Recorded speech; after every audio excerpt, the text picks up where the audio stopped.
we've got another one where we can use our fingers, our pointer fingers.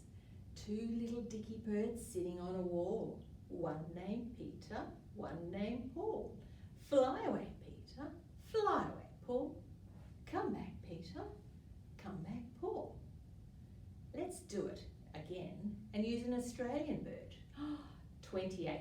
Are you ready? Two little parrots sitting on a gate. One named 20, one named 8. Fly away, 20, fly away, 8. Come back, 20, come back, 8. Doesn't matter if you get nursery rhymes mixed up, all the words the wrong way round. It's still just as fun to keep playing and doing